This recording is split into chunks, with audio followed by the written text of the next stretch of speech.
কাজগুলো ওনাকে দেখতে হবে। তাহলে কষ্ট করলে সফল হওয়া যায়, কিন্তু আল্লাহ বলে তুমি যদি নবীর উম্মত হতে চাও এখানে তোমার কোন হাত নাই। ওয়াকাযালিকা জাআলনাকুম উম্মাতাও ওয়াসাতা, তোমার প্রচেষ্টায় ডাক্তার, ইঞ্জিনিয়ার, লয়ার হওয়া যায়, কিন্তু রসুলের উম্মত হতে হলে অবশ্যই আমি আল্লাহ যাকে পছন্দ করি তাকেই হাবিবের উম্মত হিসেবে কবুল করে ফেলি। সম্পূর্ণ হেদায়েতের মালিকানা কার কাছে? আল্লাহর কাছে। এখানে আমার আপনার কোনো হাত নাই। আল্লাহ ওয়াকাযালিকা, আর এমনি করে জাআলনাকুম, তোমাদেরকে বানিয়েছি উম্মাতাও ওয়াসাতা, আমার হাবিবের উম্মত বানায়া মধ্যমপন্থী করে, আশরাফুল মাখলুকাত তো বানায়াছি সমস্ত নবী রাসূলের উম্মতের মাঝে আমি আল্লাহ তোমাকে সবার সেরা করে দিয়েছি। তাহলে রাসূলের উম্মত হওয়া এটা চারটিখানি কথা নয়। আল্লাহ যাকে কবুল করে সেই হাবিবের কি হতে পারে? উম্মত হতে পারে। তো সেই রসুল দিয়ে আল্লাহ বলছেন লাকাদ মান্নাল্লাহু আলাল মুমিনিন, আমি মুমিনকে এমন একটা জাত দিয়েছি যিনি রহমতুল লিল আলামিন। তো যিনি নবী দিয়েছেন উনি তো সূর্যও দিয়েছেন, যিনি রসুল দিয়েছেন উনি তো চাঁদও দিয়েছেন, যিনি আসমান দিয়েছেন তিনিই তো রসুল দিয়েছেন। কিন্তু সূর্য দিয়ে লাকাদ মান্নাল্লাহু বলে নাই, আসমান দিয়ে লাকাদ মান্নাল্লাহু বলে নাই। এত নিয়ামত দিয়েছে, কোথাও আল্লাহ দেখায়া দেয় নাই। কিন্তু যেদিন রসুল দিয়েছে আল্লাহ বলে মুমিন রে আমি আমার হাবিবকে দিয়ে বড় খুশি হয়েছি। তো আমরাও রবিউল আউয়ালে বলছি মালিক তুমি যখন নবী দিয়ে খুশি আমরাও নবী পায়া খুশি হয়ে গেছে। এটার নাম মিলাদুন নবী বলে আর কি। এখানে ঝগড়ার কোনো কিছুই নাই। তো যে রসুল এসে আমাদেরকে ধন্য করেছেন, যিনি না আসলে কোরআন বলে আমি আসবো না। কোরআন কি আগে ছিল না? কোরআন 1400 বছর আগের কিতাব নত। কোরআন এই জমিনের কোনো বাসিন্দা নয়। কোরআন বলছে কি বলছো তুমি? আরে যখন জমিন আসমান হয় নাই তখনও আমি ছিলাম। কোরআন ছিলে কই? আমি লৌহে মাহফুজে ছিলাম। তো এতদিন আসো নাই কেন? বাবা আদম তো এসেছে, চাইলে তুমিও তো আসতে পারতা। নূহ আলাইহিস সালাম এসেছে, চাইলে তুমিও তো আসতে পারতা। কালিম এসেছে, তাওরাত যদি আসতে পারে তুমিও তো আসতে পারতা। ঈসা রুহুল্লাহ এসেছে, সেখানে ইনজিল চলে এসেছে, তুমিও তো আসতে পারতা। আল্লাহ বলে না না আমার কোরআন আসতে পারবে না। মালিক কেন? ওই কিতাবগুলাকে নেওয়ার জন্য পাহাড় আছে, পর্বত আছে, গাছগাছালি আছে, সমুদ্র রাজি আছে, পাথর আছে, কিন্তু আমার কোরআনকে নেওয়ার মতো আমার জমিনে কিছুই নাই। পাহাড়ের উপর রাখলে পাহাড় তোলা তোলা হয়ে যাবে, গাছের উপর রাখলে গাছ বিলীন হয়ে যাবে, সমুদ্রের উপর রাখলে সমুদ্র অস্তিত্বহীন হয়ে যাবে, পাথরের উপর রাখলে পাথর চূর্ণ বিচ্ছিন্ন হয়ে যাবে। তো লৌহে মাহফুজের কোরআনকে জিজ্ঞেস করেন তুমি যখন আসার মতো কেউ নাই আসলে কেমনে? কোরআন বলছে কাদ জাআকুম মিনাল্লাহি নূরুন ওয়া কিতাবুম মুবিন। যখন মা আমেনার ঘরে তোমার নূরানী নবী চলে এসেছে, আমি আর লৌহে মাহফুজে নাই, আমি লৌহে মাহফুজ থেকে তোমার নবীর বক্ষ মোবারকে চলে এসেছে। সেই নবী না আসলে কোরআন বলে আমি আসতে পারছি না। তো কোরআন পেয়ে আমরা খুশি না বেজার? সেই জন্যই তো আল্লাহ বলছেন ইন্না আনজালনাহু ফি লাইলাতিল কদর। এই আমার বান্দা কোরআন পেয়ে সেলিব্রেশন কর, আনন্দ উৎসব কর, ইবাদতে মগ্ন হয়ে যা। লাইলাতুল কদরে লৌহে মাহফুজের কোরআন হাবিবের বক্ষ মোবারকে চলে এসেছে। আর সেই কোরআন বলছে নবী না আসলে আমি আসতে পারছি না। তো কোরআন এসেছে নবীর কারণে। তো রসুল আসাতে আমরা খুশি না বেজার হব? খুশি। সেই রসুলের পাক চরণে দরুদ ও সালাম পাঠ করছি, এবং সাথে সাথে জিনাদের কষ্ট পরিশ্রমের বিনিময়ে সাহাবায়ে কেরাম আহলে বাইত রসুল তাবিঈন তবে তাবিঈন হয়ে আজ পর্যন্ত জিনাদের কষ্টের কারণে আমরা সুন্দর শান্তি ইসলাম পেয়েছি। ওনাদেরকে গভীর শ্রদ্ধার সাথে স্মরণ করছি। আল্লাহ যেন হাদিয়ে জামানের ফয়েজ আমাদের বক্কের মধ্যে জারি করে দেন। তো আমাদের প্রতি বছরের নিয়ে, এটা নতুন নয়, এটা প্রতি বছর চলছে এবং আমি অদম বারবার এসেছি আলহামদুলিল্লাহ। হুজুর মোহাব্বত করেন। তো আজ শানে রেসালত মাহফিল। কি মাহফিল? শানে রেসালত। শানের রেসালত বলতে বুঝে গেছেন আজকে দয়াল নবীর ইজ্জত, সম্মান, আসমত, রিফাত, এক কথায় আমার নবীর শান সম্পর্কে মাহফিল। এখানে 5 জুমা চলবে, মানে প্রতি জুমায় আমরা কি শানে রেসালত, এক একজন আলেম এক এক বিষয়ে তাকরীর করবেন। তো আমি যেহেতু প্রথম এসেছি, প্রথমের নাম হচ্ছে ভূমিকা। ভূমিকা না দিলে আসল আলোচনা শুরু হবে না। আল্লাহ সেই জন্য কোরআন শুরু করেছেন, নাম দিয়েছেন সূরাতুল ফাতিহা। ফাতিহা মানে ইন্ট্রোডাকশন, ভূমিকা, শুরু কথা। সে তারপরে সূরা বাকারা। বাকারা মানে আলহামদুলিল্লাহ আজকের মাহফিলের যিনি সদরে জলসা, মেহমানে আলা হুজুর আল্লামা শাহ সুফি বিলায়াত হুসাইন আল কাদরি কদমহু আলা আইনি ওয়ারাসি, হুজুর উপস্থিত এনেছেন। আমরা সবাই বলি মারহাবা। মাহফিলের সৌন্দর্য, রৌনক বৃদ্ধি হয়েছে। রব্বে করিম আমাদের আশা বসাকে কবুল করুক। তো শানে রেসালত যখন শুরু হবে 5টা জুমায় আমাদের ধারাবাহিক কি চলবে? আলোচনা চলবে। 5 জুমা না, এরকম যদি কোটি জুমা এক করে দেন, তার উপরেও যদি শানে রেসালত বলেন, ওই কোটি জুমার পরে খতিব বলবে সমুদ্রের মাঝখানে 1 ফোঁটা পানি ফেললে যে অবস্থা, আজকের আলোচনাও সেই অবস্থা। কারণ এটা এমন একটা বিষয় যেটার কুল কিনারা আমার মাওলা রাখে নাই। তো আমি যেহেতু ভূমিকা দিব, সেজন্য আমার বিষয় হচ্ছে কাবা। বিষয় কি বললাম? কাবা। আপনি বলবেন হুজুর কাবার মধ্যে আবার শানে রেসালত কি আছে? হ্যাঁ, কাবার ভেতরেই শানে রেসালত আছে, এটা আমাদেরকে বুঝতে হবে। তো আজকের আলোচনা হচ্ছে কাবা, যেটাকে আমরা বাইতুল্লাহ বলি, যেটা মক্কা নগরীতে আছে, এটা নিয়ে আমাদের আলোচনা। তো আমি ভূমিকা দিলে আলহামদুলিল্লাহ আমাদের হুজুরগণ, সেরে তাজগণ আলোচনার সমাপ্তি ঘটাবে। তো আমি যেহেতু খানায়ে কাবা নিয়ে, বাইতুল্লাহ নিয়ে আলোচনা করব, এখানে শানে রেসালত কি পাবো, এটা আমাদের বিষয়। সেই জন্য প্রথম থেকে শেষ পর্যন্ত আমি গভীরভাবে মনোযোগ দিব ইনশাআল্লাহ। তো রব্বুল আলামিন কোরআনে বলছে, আল্লাহ নিজেই বলছে, ইন্না আউওয়ালা বাইতিন উদিয়া লিন-নাসি লাল্লাযী বিবাক্কাতা। এই মসজিদ কে বানিয়েছে? তখন হুজুর বলবে হাদিয়ে জামান বৃত্তি দিয়েছেন। এই ঘর কে বানিয়েছে? তখন হুজুর বলবেন আমি বানিয়েছি। ওই বাড়িটা কে বানিয়েছে? মুসল্লি বলবেন আমি বানিয়েছি। তা আল্লাহ ডাক দিয়ে বলছেন, বান্দা এই মসজিদ উনি বানিয়েছেন, এটা আল্লাহর ঘর। ওই বাড়িটা উনি করেছেন, ওই খানেকাটা উনি বানিয়েছেন। তা আল্লাহ কোরআনে বলছে, ইন্না আউওয়ালা বাইতিন উদিয়া লিন-নাসি লাল্লাযী বিবাক্কা।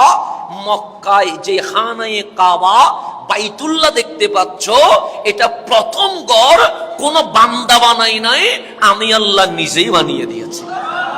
তাহলে পৃথিবীতে সবকিছু মানুষে বানাইছে, ঘর বাড়ি কথা বলছি, আর সবটা আমরা আল্লাহ বানাইছে। মানুষকে আল্লাহ ব্রেন দিয়েছে, সে বিবেক কাটিয়ে 5 তলা 20 তলা 100 তলা তুলতেই আছে। কারণ আল্লাহ বিবেক দিয়েছে, কাজ করো, পরিশ্রম করো, এটা আল্লাহ দিয়েছেন।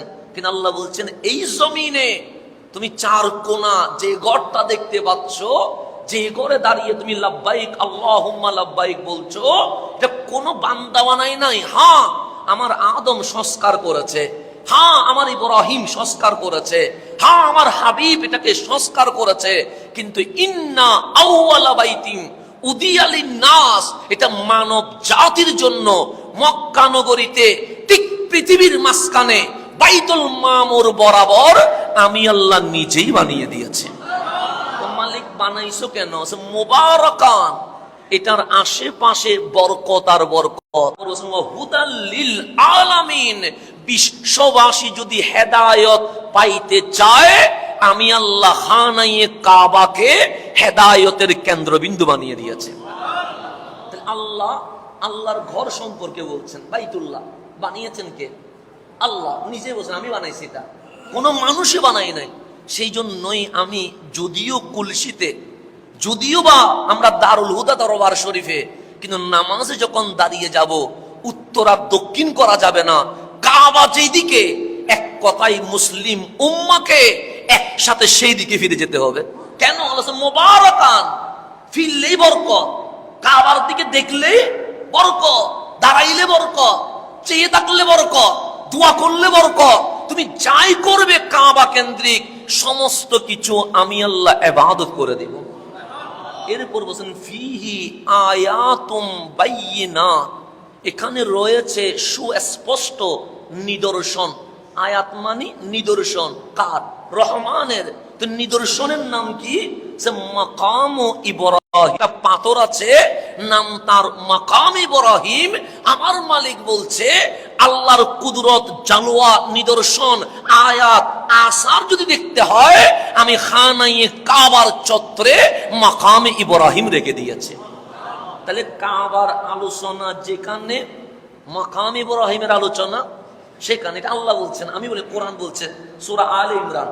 তারপর বলছেন ওয়ামান দাখালাহু কানা আমিনান, যে মক্কা নগরীতে ঢুকবে, খানায়ে কাবার হেরেমে প্রবেশ করবে, আমি আল্লাহর ঘোষণা আমেনা, দুনিয়া আখিরাত নিরাপদের মধ্যে চলে গেছে, তার কোনো টেনশন নাই। এটা এক নম্বর আয়াত বলছে। এরকম আয়াত বললে আবার শেষ করতে পারবো না, জাস্ট আপনাদেরকে বোঝানোর জন্য বলছি।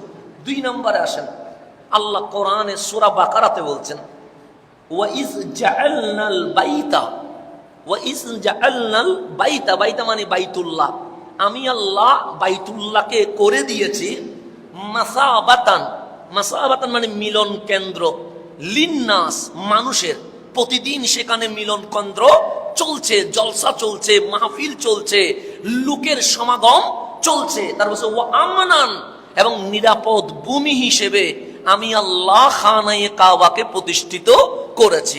এখানে যদি উলামায়ে কেরাম আছেন, মাসাবা আরবি একটা শব্দ অনেক অর্থের প্রকাশ করে এক শব্দে।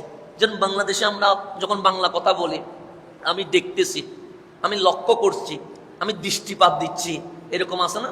আছে। এক শব্দের অনেক অর্থ বহন করে কি করে না? করে। তো মাসাবার অনেক অর্থ আছে।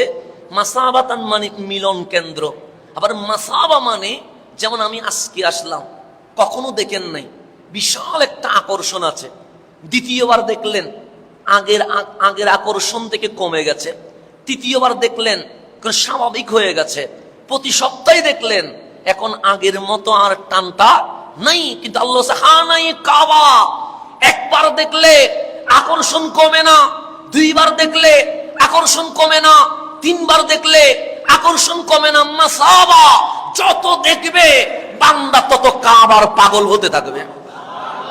সেই জন্য যে মক্কায় যায় নাই উনি দোয়া করেন, আল্লাহ হুজুর একটু দোয়া করেন যেন তাওয়াফ করতে পারে। কিন্তু যে একবার গেছে ও বেশি পাগলামি করে। কেন? আকর্ষণ কি হয়ে যায়? বেড়ে যায়। যেমন আপনি আরেকটু গভীরে যান, নবী রাসূলের কাছে যিনি আসেন ওনার নাম রুহুল আমিন জিবরাইল, যাকে আমরা রইসুল মালাইকা বলি, যিনার ডিউটি হচ্ছে ওহী নিয়ে নবী রাসূলের দরবারে আসা। ওনার সিরাত যদি পড়েন, উনি কোন নবী রাসূলের কাছে 1 বার, কোন নবী রাসূলের কাছে 3 বার, কোন নবী রাসূলের কাছে 10 বার, কোন নবী রাসূলের কাছে 40 বার, সবচেয়ে বেশি যার কাছে আসছে উনি মুসা কালিমুল্লাহ আলাইহিস সালাম, ওনার কাছে 300 বার। আর আমার নবীর দরবারে এসেছেন 24,000 বার। কয় হাজার? এসে কি চলে গেছেন? না। এই যে রমজান গেল আমাদের থেকে, রমজানে কি করে? জিবরিল আমিন নবীর কদমে বসে থাকে। কাজ কি? একবার পুরা কোরআন জিবরিল আমিন আমার নবীকে শোনায়, আর আমার রাসূল পুরা কোরআন আরেকবার জিবরিল আমিনকে শোনায় পুরো রমজানে। তার মানে কতটুকু সময় নিচ্ছে?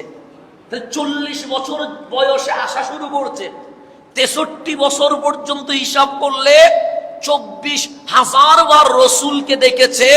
ওই জিবরিল আমিন 24,000 বার নবীর স্পর্শে আসার পর লাস্ট বলছে, ইয়া রাসূলুল্লাহ আপনাকে দেখার স্বাদ এখনো মিটে নাই। আপনি যদি 24,000 বার আমাকে দেখে বিরক্ত হয়ে যাবেন, সে বারবার আসে কেন? স্বাভাবিক বিষয়, বিরক্ত হবেন, কিন্তু এটা স্বাভাবিক। তো 24,000 বার নবীজির সুহবতে বসেছেন, এরপরে বলছেন আপনাকে দেখার স্বাদ এখনো মিটে নাই। যে সৈয়দুনা সিদ্দিক আকবরের কথা বলছেন, উনি রসুলের শেষ বাল্যকাল থেকে সাথে, নবুয়তের প্রকাশের পরে ঈমান আনছে তা না, যিনি নবুয়ত প্রকাশের পূর্বেও জীবনে কোনোদিন গুনাহ করে নাই, আমার নবীর উম্মতের মধ্যে উনি সৈয়দুনা সিদ্দিকে আকবর। রসুল মাসুম এটা তো অনেক দূরের কথা, যিনি রসুলের সাহেব সঙ্গী হিসেবে ছিলেন কখন থেকে, বাল্যকাল থেকে। ওনার সিরত পড়েন, ওনার জীবনী পড়েন, উনি কালিমা ঘোষণা করার আগেও বিন্দু পরিমাণ কখনো পাপ করেন নাই। ওনার নাম সিদ্দিকে আকবর। রসুল দেখতেন, শুধু রসুল দেখতেন। রসুল দেখতে দেখতে দিন রাত দেখলেন। ইন্তেকালের মুহূর্তে সৈয়দুনা হযরতে আলী কাররামাল্লাহু ওয়াজহাহুকে ডাকলেন, আলী তোমার হাতটা একটু দাও না। সৈয়দুনা আলী হাত দিলেন। সৈয়দুনা সিদ্দিক আকবর হযরতে আলী কাররামাল্লাহু ওয়াজহুর হাত ধরে বলছেন, আমার হাত যদি হুজুর ধরে বলবে এটা হাসানের হাত, কিন্তু আশেক এভাবে বলছে না। আশেক বলছে, আলী এটা তো সেই হাত যেই হাত আমার নবীকে গোসল দিয়েছিল। কথা বলার ধরন, এশকে আনা ধরন দেখেন। একটা আশেক এক জিনিস, সুফিয়ত তাসাউফ এক জিনিস, আলেম আরেক জিনিস। এটা যিনি বুঝতে হবে। সৈয়দুনা সিদ্দিক হাত ধরে বলছেন, আলী রে এটা তো ওই হাত যে হাত আমার কামলিওয়ালারে গোসল দিয়েছিল। এটা তো ওই হাত যে হাত আমার রসুলরে কাফন পরিয়েছিল। এটা তো ওই হাত যে হাত আমার রসুলের কাফনের মধ্যে খুশবু দিয়েছিল, আতর দিয়েছিল। এটা তো ওই হাত যে হাত আমার রসুলকে রওজা মুবারকে নামিয়েছিল। আলীরে আমি আর বেশি দিন হয়তো থাকবো না, আমার গোসল আমার কাফন অন্য কেউ যেন না করায়, আমার ছেলে আব্দুল্লাহ যেন না করায়, আমার পরিবার যেন না করায়। গোসলটা ওই হাত দিয়ে করাইয়া দিও যেই হাত কামলিওয়ালারে গোসল দিয়েছিল। আলী ওসিয়ত রাখতে হয়। কি রাখতে হয়?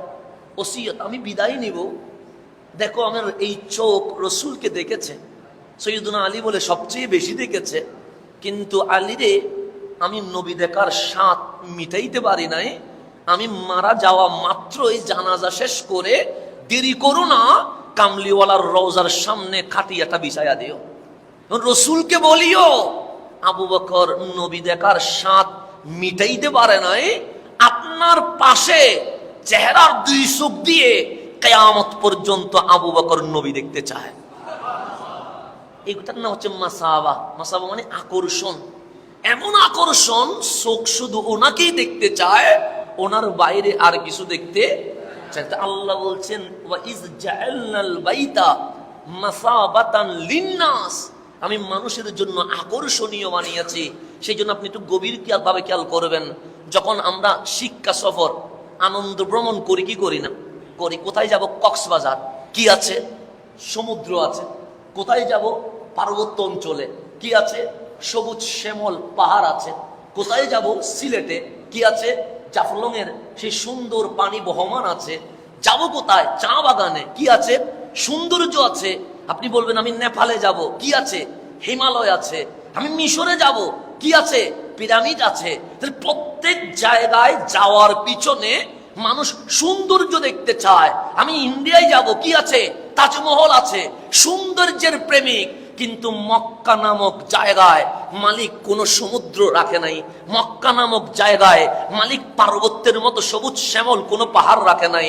মক্কা নামক জায়গায় মালিক সৌন্দর্যের মতো কোন চা বাগান বা জাফলং এর মতো দৃশ্য রাখে নাই।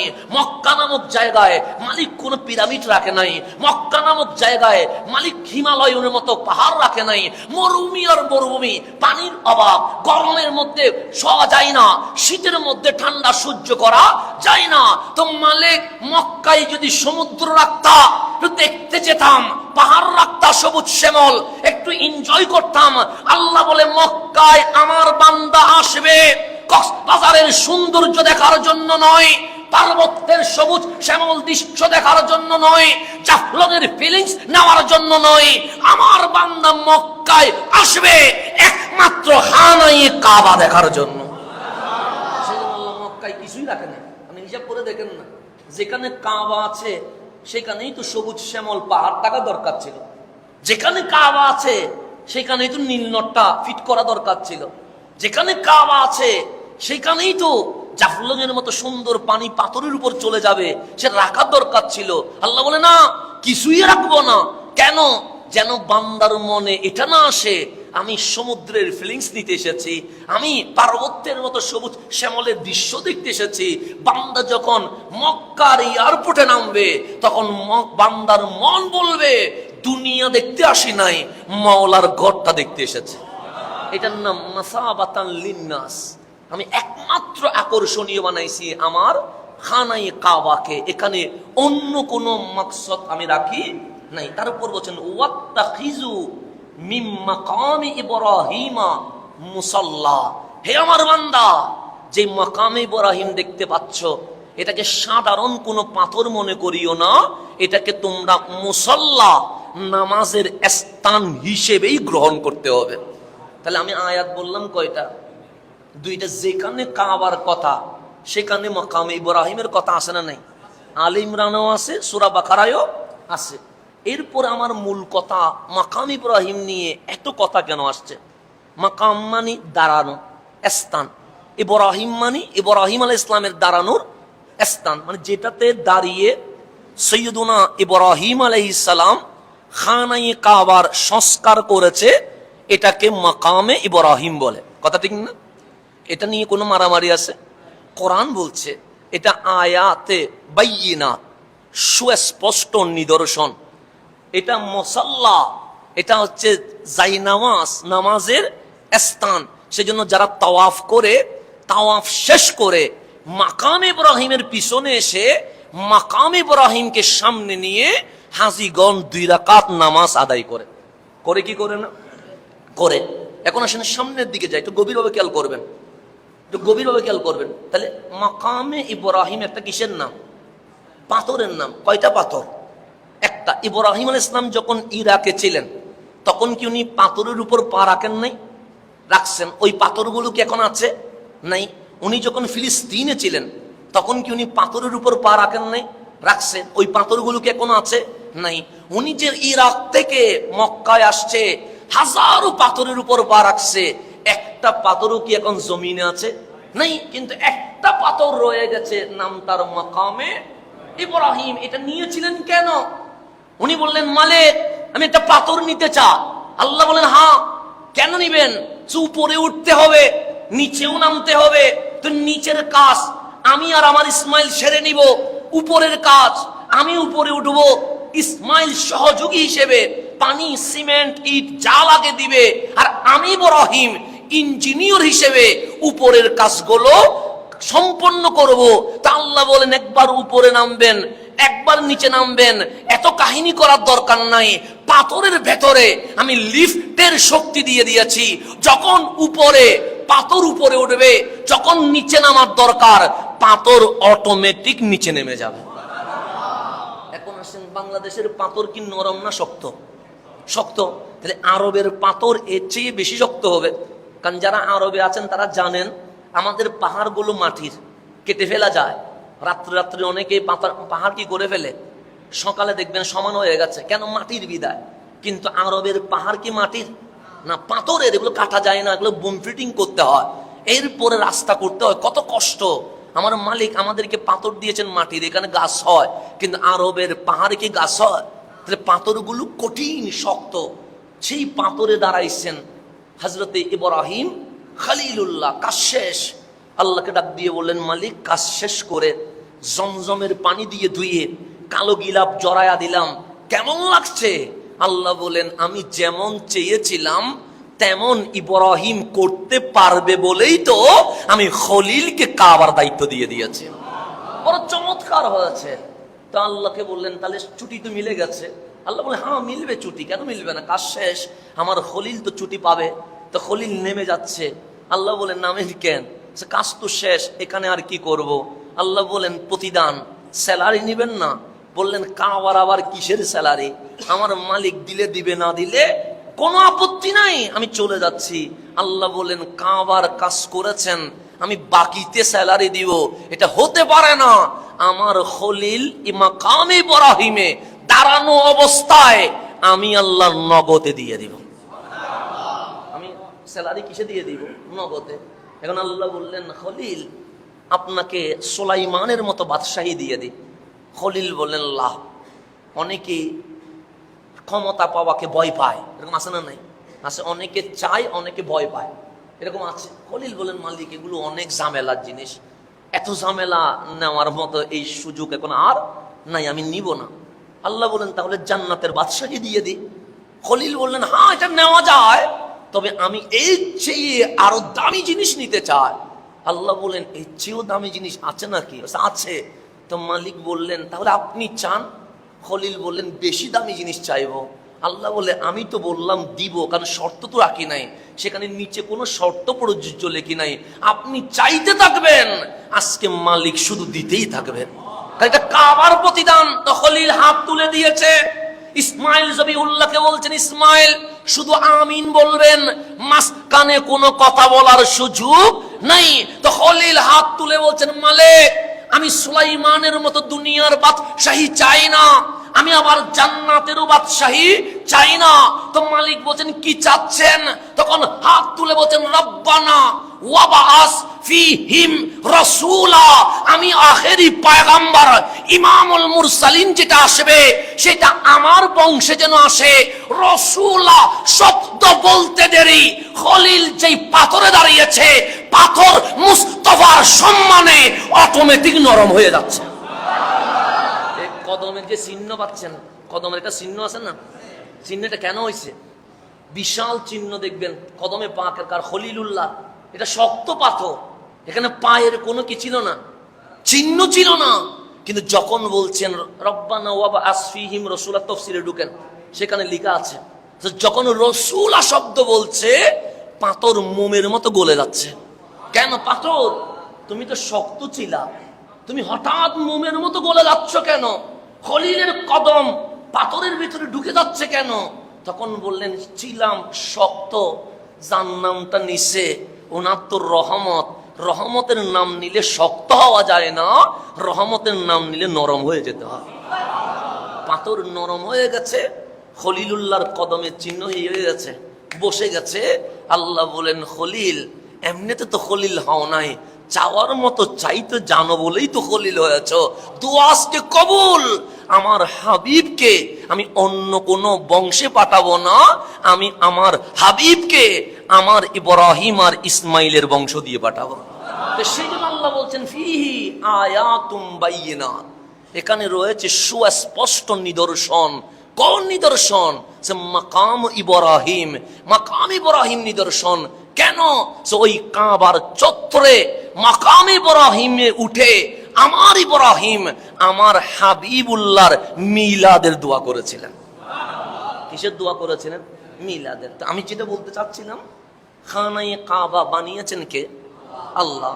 এটা এত দামি, মাসাবাতান লিন্নাস, মানুষের মিলন কেন্দ্র এবং মুবারাকান, এখানে বরকত আছে, হুদাল লিল আলামিন, এটা হচ্ছে হেদায়েতের একমাত্র জায়গা যেখানে বিশ্ববাসী হেদায়েত চাইলে কাবার চত্বরে যদি ফ্রেশ মন নিয়ে বসে যায়, মালিক বলে তারে আমি হেদায়েত দিয়ে দিব। এখন খানায়ে কাবা প্রথম ঘর, এই ঘরের আগে কোনো ঘর হয় নাই। সেজন্য আমার রাসূল হাদিসে বলেছেন, প্রথম ঘর বাইতুল্লাহ খানায়ে কাবা। টিকের 40 বছর পর যে ঘরটা বানানো হয়েছে, এই ঘরের নাম মসজিদে আকসা। এটা হাদিসে পাকের মধ্যে আছে। এগুলো নিয়ে অনেক বিশদ আলোচনা, সেদিকে ঢুকলে আমি মূল আলোচনায় যেতে পারবো না। তো এখন আসেন মূল কথা, খানায়ে কাবা দামি না অদামি? দামি। সেজন্য আল্লাহ বলছেন, ফালিয়াবুদু, তারা যেন ইবাদত করে। তারা কারা? আমরা আর কি।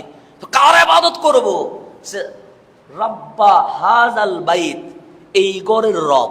দেখেন, হাযাল বাইত, আল্লাহ নিজেকে যখন সিফত দিচ্ছেন, গুণে গুণান্বিত করছেন, তখন আমার নাম রব্বা হাসান এটা বলে নাই, রব্বা নাস এটা বলে নাই, রব্বা হাযাল বাইত, এই ঘরের রবের ইবাদত করো। তার মানে আল্লাহ খানায়ে কাবার অংশীদারিত্ব কাউরে বানাই নাই, আল্লাহ নিজেই এটার পুরাটাই নিয়ে নিয়েছেন। তাহলে খানায়ে কাবার দামি, এতে কোনো সন্দেহ আছে? তা আমি এই আলোচনাগুলো কেন করছি? যে কল আল ইমাম আল হাসান বসরি, হাসান বসরির নাম তো শুনেছেন। উনি কে? উনি একজন তাবি। কেমন দামি? যাকে হযরতে আলী কাররামাল্লাহু ওয়াজহা সরাসরি পড়িয়েছেন। উনি দলিল, কিছু মানুষ হচ্ছে দলিল, হুজ্জা, যাদের নাম বললেই আর কেউ মারামারি করে না। কিছু মানুষ আছে যাদেরকে নিয়ে কেউ মারামারি করে না। যখন বলবো ইবনে হাজার আসকালানি, আর কেউ মারামারি করবে না। জালালউদ্দিন সুয়ুতি, আর কেউ মারামারি করবে না। ইমাম বুখারী, আর কেউ মারামারি করবে না। ইমাম মুসলিম, আর কেউ মারামারি। উনাদের আগেও যিনি ইমাম, উনি হাসান আল বসরি। এত দামি, যার কথা রেফারেন্স, যার কথা দলিল। তো কলা উনি বলছেন, আমি বলি না, কলা উনি বলছেন। কি বলছেন? যে কুল্লু নবিয়্যিন মিনাল আম্বিয়াই আলাইহিমুস সালাতু ওয়াস সালাম, প্রত্যেক নবী, কুল্লু মানে প্রত্যেক, একজনও কি নাই, বাদ নাই, প্রত্যেক নবী আলাইহিমুস সালাম, যে ইজা কাযযাবাহু কওমুহু, যখন তাদের কওম জাতি নবীকে মিথ্যা প্রতিপন্ন করে। প্রত্যেক কওম তাদের নবীকে কষ্ট দেয় না? দিছে। আমার নবীকেও তো আমরা কষ্ট দিছি। মক্কা শরীফের মধ্যে এমন কোন দিন গেছে যে আমার নবীর উপর কষ্ট দেওয়া হয় নাই? হইছে। প্রত্যেক নবীকে তার কওম মিথ্যা প্রতিপন্ন করেছে। এমন কোন রসুল নাই যে রসুলের উপর কম কি করে নাই, অ্যাটাক করে নাই। সব রসুলের উপর অ্যাটাক করেছে। কিন্তু যখনই কম নবীকে মিথ্যা প্রতিপন্ন করেছে, আল্লাহ সাথে সাথে আযাব দিতে দেরি করে নাই। আপনি সিরাত বা তারিখ বা হিস্ট্রি যত কিতাব আছে পড়েন, আল্লাহর সাথে শিরিক করেছে, আল্লাহ আযাব দেয় নাই। আল্লাহ বলছেন হাসরে ধরবো। শিরিকের কোনো কিনে মাফ নাই। একটা নামাজ পড়ে নাই, আল্লাহ বলে পরে ধরতেছে, কিন্তু নগদে ধরে নাই। আল্লাহর সাথে বিয়াদবি করেছে, আল্লাহ বলে পরে ধরতেছে। কিন্তু যখনই নবীর সাথে বিয়াদবি করছে, আল্লাহ অ্যাকশনে যাইতে কোনোদিন কি করে নাই, দেরি করে নাই। যেমন মুসা আলাইহিস ইসলামের সাথে ফেরাউন বিয়াদবি করেছে, আল্লাহ ফেরাউনকে সুবাইয়া মারছে। হযরতে খলিলুল্লাহ ইব্রাহিম আলাইহিস সালামের সাথে নমরুদ বিয়াদবি করেছে, আল্লাহ একটা মশা দিয়ে অপদস্থ করে মারছে। লূত আলাইহিস ইসলামের সাথে জাতি বিয়াদবি করেছে, আল্লাহ লূত আলাইহিস ইসলামকে অন্য দেশে নিয়ে গেছে, আর লূত আলাইহিস ইসলামের রাষ্ট্রকে জেরজবর করে দিয়েছে। এরকম প্রত্যেক নবী রাসূলের শানে উম্মত বিয়াদবি করতে দেরি, আল্লাহ আযাব দিতে দেরি করে নাই। কিন্তু আমার নবীর বেলায় এসে ভিন্ন হয়ে গেছে। আবু জেহেল নবীরে পাগল বলে, আল্লাহ আযাব দিচ্ছে না। উতবা সাইবা আমার নবীর গায়ের উপর উটের বুড়ি তুলে দিয়েছে, রসুলের উঠতে কষ্ট হচ্ছে, আল্লাহ আযাব দিচ্ছে না। তায়েফের মধ্যে পাথর মেরে রক্তে লাল করে দিয়েছে, আল্লাহ আযাব দিচ্ছে না। আবু লাহাব মারতে তেড়ে চলে গেছে, আল্লাহ আযাব দিচ্ছে না। বাচ্চারা নবীর পিছনে পিছনে পাগল পাগল বলে আমার নবীরে উস্কানোর চেষ্টা করছে, আল্লাহ আযাব দিচ্ছে না। আমার নবীর সামনে সাহাবায়ে কেরামের গলা কেটে ফেলছে, আল্লাহ আযাব দিচ্ছে না। তখন আবু জেহেল, আবু লাহাব, ওরা তার জ্ঞানী তো ছিল। জ্ঞানী এক জিনিস, আদব আরেক জিনিস। জ্ঞানী এক জিনিস, আদব আরেক জিনিস। তো জ্ঞানী হলে শুধু তাই হয় না। যেমন দেখবেন বৃদ্ধাশ্রমে গিয়ে দেখবেন অনেক বড় বড় জ্ঞানীর মা বাবা বৃদ্ধাশ্রমে আছে, আছে না? আছে। কেন? জ্ঞান আছে কিন্তু মানুষ হতে পারে নাই। আবার অনেক রিক্সাওয়ালা অল্প কামায় কিন্তু মায়ের কদম ধরে বসে আছে, জ্ঞানী হতে পারে নাই কিন্তু মানুষ হয়েছে। এরকম হয় কি হয় না? হয়। তা আবু জেহেল, আবু লাহাব জ্ঞানী ছিলেন। তো ওনারা বলতেন আমরা তো তাওরাত ইনজিল সম্পর্কে ইহুদি খ্রিস্টান থেকে কিছু জেনেছি, নবী রাসূলের শানে উম্মত বিয়াদবি করলে আযাব আসে। আপনি নাকি ইমামুল আম্বিয়া, আপনি নাকি সৈয়দুল মুরসালিন, কই পাথর মারলাম আযাব তো আসে না, উটের বুড়ি তুলে দিলাম আযাব তো আসে না, ধাক্কা দিলাম আযাব তো আসে না, আপনার পাওয়ার কি কম নাকি? কে বলছে? আবু জেহেল, আবুল আব্বারে আমার রসুল রে। আল্লাহ ডাক দিয়ে বললেন হাবিব, ওরা কি বলে? ওরা বলতে চায় উম্মত আগের কার নবী রসুলের সাথে বিয়াদবি করেছে, আল্লাহর সাথে সাথে অ্যাকশনে গিয়েছে, কিন্তু আমার উম্মত আমার সাথে বিয়াদবি করছে, আল্লাহ তো আযাব দিচ্ছে না।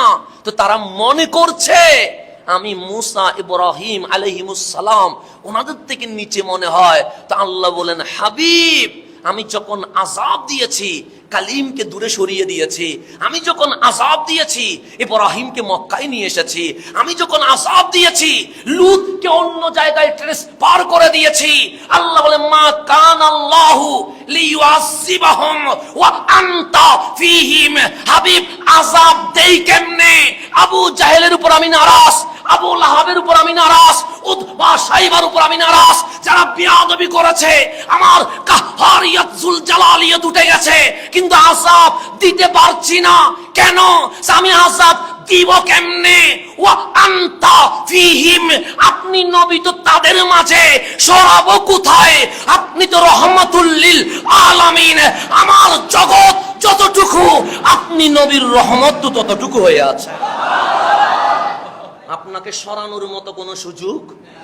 আমি রব্বুল আলামিন হলে আপনি তো রহমতুল লিল আলামিন। মা কানাল্লাহু লিয়ুআযিবাহুম, আমি তাদেরকে আযাব দিব কেমনে?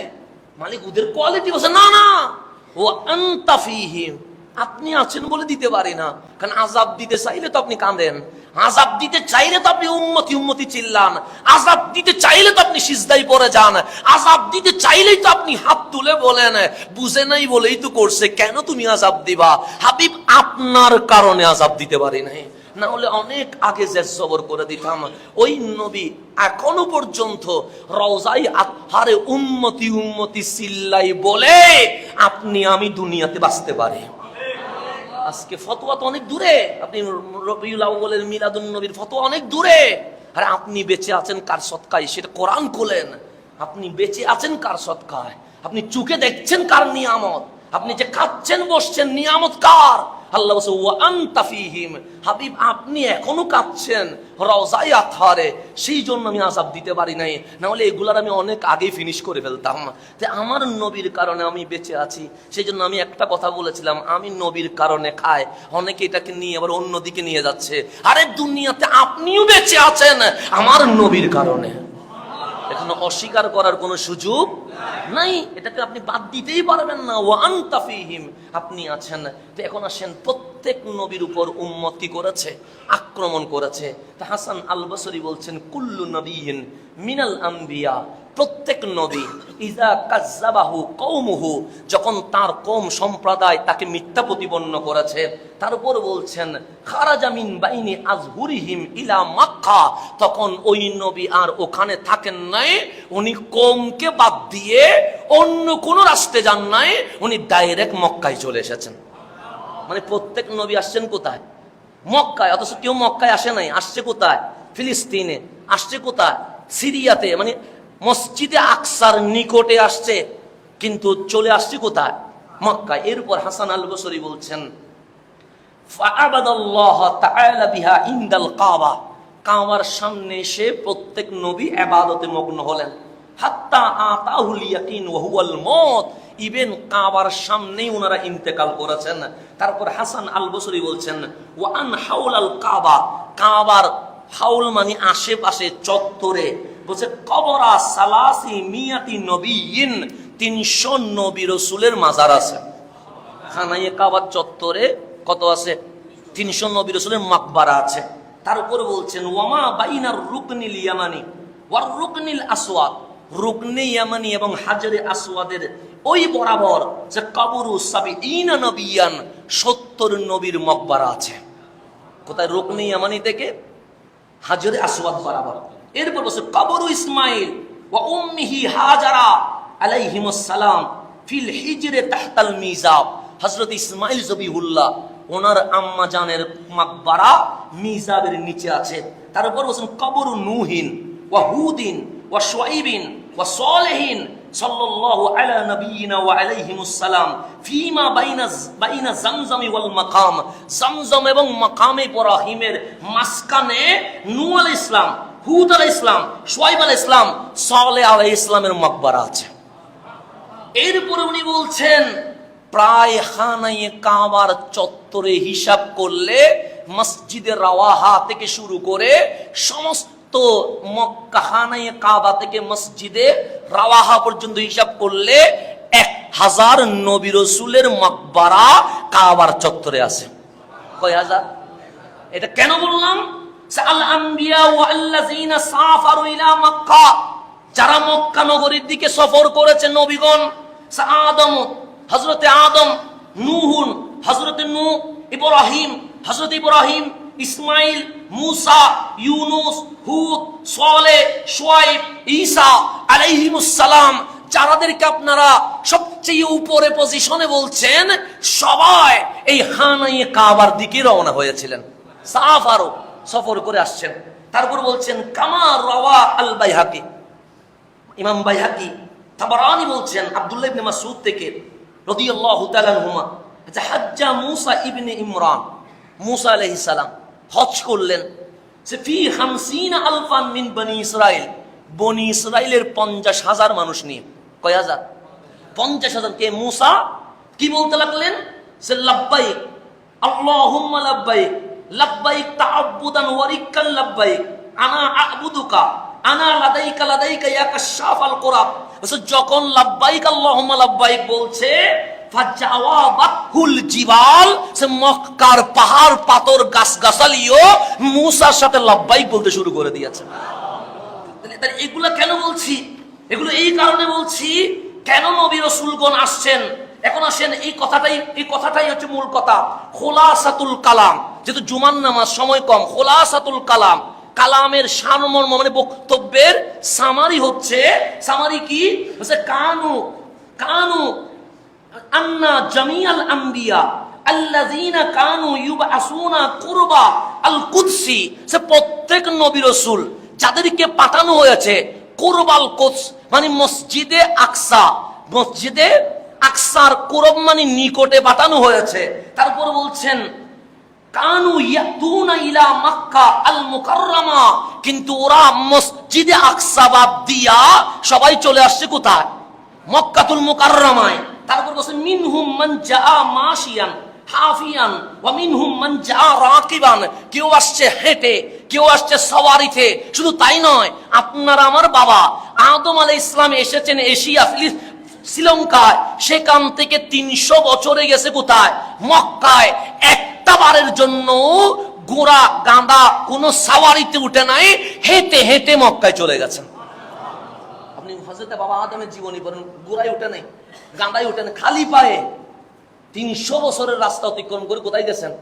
মক্কায়। তো হাসান আল বসরি বলছেন, এখন প্রশ্ন হচ্ছে ওনারা কেন মসজিদে আকসা বাদ দিয়া, কারণ মসজিদ আকসাও তো ক্যাবলা ছিল, এখন নাই, তখন তো কি ছিল, তো মসজিদে আকসা বাদ দিয়া ওনারা খানায়ে কাবায় কেন আসছে? ওনারা কি মসজিদে আকসার চেয়ে কাবাকে প্রাধান্য দিয়েছে? তখন সে ফাজাওয়াবু হাযিহিল আসইলা, এই সওয়ালের উত্তর হচ্ছে আন্নাহুম কানু লা ইয়াহতাউনাল কাবা ওয়া মক্কাতুল মুকাররমা আলা বাইতুল মাকদাস লিতাওয়াফি ওয়াল ইবাদাতি ফাকাত। ওনারা বাইতুল মুকাদ্দাসের উপরে খানায়ে কাবাকে তাওয়াফ আর ইবাদতের জন্য প্রাধান্য দেয় নাই। তো দিছেন কেন? সে বাল শাইউন ওয়াহিদ, একটা গোপন রহস্য আছে, আল্লাযী লিআজলিহি কানু ইয়াতুনা ইলা মক্কাতুল মুকাররমা। ওই গোপন রহস্যের কারণে মসজিদে আকসা ছেড়ে দিয়ে ওনারা মক্কাতুল মুকাররমায় চলে এসেছে। সেটা কি? আল্লাহু ইয়াজিদু জামনা যালিকান নবী আলাইহি আফদালুত তাহিয়াতি ওয়াস সালাম। ওরা জানে আখেরি জামানায় যিনি দুনিয়ার জমিনে আসবে, উনি অন্য কোথাও আসবে না, মক্কায় আসবে। আমার নবীর জন্য সমস্ত নবী রাসূল মক্কায় চলে এসেছে। এটা আমি বলছি, হাসান বসরি বলছেন, আমি বললে আপনি অন্য জায়গায় দিতেন। হাসান বসরি বলছেন এখানে লা আল্লাহু ইয়াজিদু জামানা যালিকান নবী, ওই নবীর জামানা পাওয়ার জন্য ওনারা ইরাক, সিরিয়া, ইয়ামান সবগুলো বাদ দিয়ে ইভেন মসজিদে আকসা পর্যন্ত বাদ দিয়ে কোথায় চলে আসছে? কেন আসছে? বলছেন ইয়াজুরুহু, যেন আমার নবীর জিয়ারত করতে পারে, ওয়া ইউমিনু বিহি, আমার নবীর উপরে ঈমান আনতে পারে, ওয়া ইউসাদ্দিকুহু, আমার নবীকে সত্যায়ন করতে পারে, ওয়া ইয়ানসুরুহু, আমার নবীর সৈনিক হয়ে ইসলামের জন্য সাহায্য করতে পারে। বসে কামা বাইয়ানা হাজাল আমর আল কোরআনুল কারীম। এটা আমি হাসান বসরি বলি নাই, এটা কোরআন বলছে। কি বলছে? যে রূহের জগতে যখন আল্লাহ বলেছিলেন ওয়া ইজ আখাযাল্লাহু মিসাকান নাবিয়িন, আমার আল্লাহ যখন নবীদের থেকে শপথ নিচ্ছিল, লামা আতাইতুকুম মিন কিতাবিন ওয়া হিকমা, আমি তোমাদেরকে কিতাব হিকমত দিয়া নবী রাসূল বানাবো। সুম্মা জাআকুম রাসূলুম মুসাদ্দিকুন, এরপরে এমন রাসূল আসবে যিনি তোমাদের নবুয়তের সার্টিফিকেটে সত্যায়ন করে দিবেন। তো উনি আসলে কি করবে? লিমা মাআকুম লা তুমিনুন্না বিহি ওয়া লা তানসুরুন্নাহু, তখন নবুয়ত বাদ দিয়া আমার লাতানসুরুন্নাহু, আমার নবীকে নবী রাসূল বানায়া উম্মত হইয়া আমার নবীর সাহায্যকারী হয়ে যেতে হবে। এই আয়াত যখন রূহের জগতে শুনেছে, দুনিয়ায় এসে ওই নবীর সন্ধান করতে করতে জেনে গেছেন নবী আসবে কাবায়। সেজন্য প্রত্যেক নবী রাসূল তাদের ঘরবাড়ি ছেড়ে দিয়ে মক্কাতুল মুকাররমায় চলে এসেছেন। এই শানে রিসালাত যদি আপনি বুঝতে চান, শানে রিসালাত যদি বুঝতে চান, আমার নবীর শানে রিসালাত সিদ্দিক আকবর থেকে শুরু হয় নাই, আমার নবীর শানে রিসালাত ফারুক আযম থেকে শুরু হয় নাই, আমার নবীর শানে রিসালাত উসমান যুন নুরাইন থেকে শুরু হয় নাই, আমার নবীর শানে রিসালাত মাওলা আলী থেকে শুরু হয় নাই, আমার নবীর শানে রিসালাত বদর উহুদ হুনাইন খন্দক থেকে শুরু হয় নাই, আমার নবীর শানে রিসালাত কারবালা থেকে শুরু হয় নাই, আমার নবীর শানে রিসালাত আলমে আরওয়া থেকে শুরু হয়ে বাবা আদম থেকে ঈসা আলাইহিমুস সালাম প্রত্যেক নবী রাসূল শানের রিসালাতের বাস্তব উদাহরণ দুনিয়ার জমিনে পেশ করে দিয়েছেন। দুনিয়ার জমিনে পেশ করে। এখন সেই জন্যই আল্লাহ কোরআনে বলছেন তোমরা কাবার দিকে তো আসো। কিসের দিকে? কথা আমার শেষ। কাবার দিকে তো আসো, কিন্তু এই কাবা দামি, এই হাজারে আসওয়াদ দামি, এই মাকাম ইব্রাহিম দামি, এই আরাফা দামি, এই মিনা মুজদালিফা সাফা মারওয়া দামি, কিন্তু কখনো বলবা না কাবার কারণে মক্কা দামি, কখনো বলবা না আরাফার কারণে মক্কা দামি, কখনো বলবা না মিনা মুজদালিফার কারণে মক্কা দামি। মালিক কি বলবো? আল্লাহ বলে কাবা তো আগেও ছিল, মিনা তো আগেও ছিল, মুজদালিফা তো আগেও ছিল, আরাফা তো আগেও ছিল, কিন্তু আমি আল্লাহ বলছেন লা উকসিমু বিহাযাল বালাদ, এতদিন পর্যন্ত এই মক্কা নগরীর কসম আমি করিও নাই। কেন? কাবা কি ছিল না? ছিল তো। আরাফা কি ছিল না? ছিল তো। জমজম কি ছিল না? ছিল তো। কিন্তু আজকে আমি মক্কার কসম করছি। মালিক কেন? আল্লাহ বলছেন ওয়া আনতা হিল্লুম বিহাযাল বালাদ, হাবিব আজকে তো আপনার কদম মক্কার জমিনের সাথে লেগে গেছে। আপনার কদমের কারণে মক্কা কি হয়েছে? দামি হয়েছে। কাবা কাবা হয়েছে, বাইতুল্লাহ বাইতুল্লাহ হয়েছে। তাহলে আজকে আপনাকে বিশ্বাস স্থাপন করতে হবে। আমি নিজ থেকে কিছু বলি নাই, আমি হাসান আল বসরির রিসালা থেকে বলছি। আপনাকে আমি হিসাবও দিয়ে দিয়েছি। শুধু তাই নয়, মুসা আলাইহিস সালাম যখন চলে যাচ্ছে, আল্লাহ বলেন কালিম ফেরাউনকে দাওয়াত দিতে হবে, যান। তখন বললেন আল্লাহ মক্কা ছেড়ে চলে যাব। হ্যাঁ। তখন মুসা কালিম বলেন এটা তোমার হাবিবের শহর না? হ্যাঁ শহর তো ফেরাউনের দাওয়াত দিতে হবে না? তাও তো দেওয়া লাগবে। তখন হযরত কালিম শুআয়ব আলাইহিস সালামের হাত ধরে বলছেন শুআয়ব আমি তো চলে যাচ্ছি, মক্কা যেন খালি না হয়, আমি তোমারে রেখে গেলাম, যেন হাবিবুল্লাহ এসে মুসার একজন প্রতিনিধিকে যেন পেয়ে যায়। এইভাবে করে প্রত্যেক নবী রাসূল যাওয়ার সময় নিজের একজন প্রতিনিধি রেখে গেছেন। তাহলে কাবা গিরে যত ইতিহাস, সমস্ত ইতিহাস যদি পড়ে দেখেন, এখানেই আছে শানে রিসালাত। এখানে আছে কি? শানে রিসালাত। আজকে আমার হুজুর যে শানে রিসালাত দিয়েছেন, এটা হুজুরের মাহফিল নয়, এটা নবী রাসূলের শুরু হওয়া মাহফিলকে আবার নতুন রূপে বাস্তবায়িত করেছেন। তা আল্লাহ তাবারক ওয়া তাআলা চমৎকার একটা মাহফিলে বসার আসার তৌফিক দিয়েছেন। সেজন্য সবাইকে মোবারকবাদ জানিয়ে যারা আমরা সুন্নত আদায় করি।